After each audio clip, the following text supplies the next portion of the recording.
Mountbatten Bay. Lovely on a summer's day, but when there's a southwesterly blowing in, it would be lethal back in the day to ships. Any ship who lost power, got a little bit lost, would be smashed upon these rocks, which are lethal at high tide and low tide also. No ship could be too big or too powerful to come to grief on this rocky reef if things went wrong. The crews of these ships would be stuck on the rocks. Some may be thrown into the sea, but many hanging on to the wreck as it slowly came to grief on the rocks and possibly started to break into pieces. What could be done to rescue them? The answer is the Breeches Buoy rocket, and we are lucky in this area to have a surviving rocket house. When there was a strong southwesterly blowing in here, even with the breakwater, ships were doomed.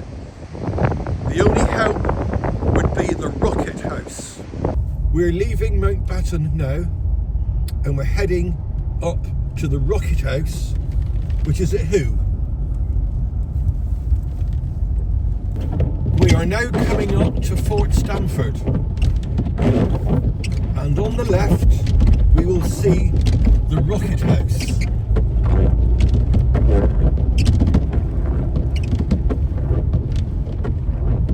It's just on our left here, and there it is, right in front of us.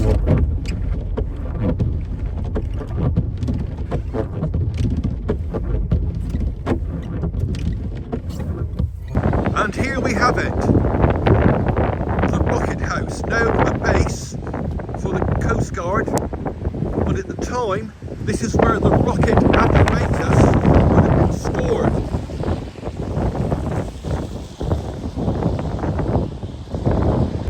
Inside here would have been all the equipment that was needed to rescue a stricken ship on the rocks at Mountbatten. Rockets, lines, cart, everything needed to fire a rocket over the ship, to drop a line onto the ship, to enable a Breeches buoy to be connected to, one by one, bring the crew from the ship to safety on the land. So we have the rocket house here, and just down the hill is the sea and rocks at Mountbatten. It would not have to go far when the coal was out. Well, that's enough of that. It's very windy, wet and cold, and really quite accurate to the conditions that would have needed a rocket rescue. We're going to have to look into this story in the nice warm dry of home. Oh, that's a lot better. That was so wet and cold. So let's just see how the rocket apparatus all worked. First of all, the cart would be stored in the rocket house along with all the necessary rockets, ropes, accessories, everything needed to execute the rescue. The rocket would be transported by the cart to a convenient launch point close to the stricken vessel, ready for launching, probably on high ground overlooking the wreck site. The rocket, which was basically a very large bonfire type rocket with a stick, would have a cord attached to the stick, and the end of that cord would be attached to a rope. It would be aimed at the stricken vessel and fired over the top of the vessel so that the cord would fall on top of the superstructure, enabling the crew to pick it up and pull in the rope. As time went on, the rockets were improved And the rockets with a stick that were called boxer rockets fell out of fashion and more compact modern designs took over that did not require such a large manpower to launch.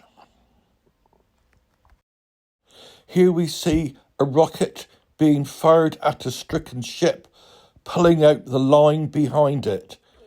These rockets were often called line-throwing rockets. If the rocket had successfully dropped the line onto the ship, it would be pulled hard and it would pull in a much heavier rope. Onto this rope would be connected a wicker basket.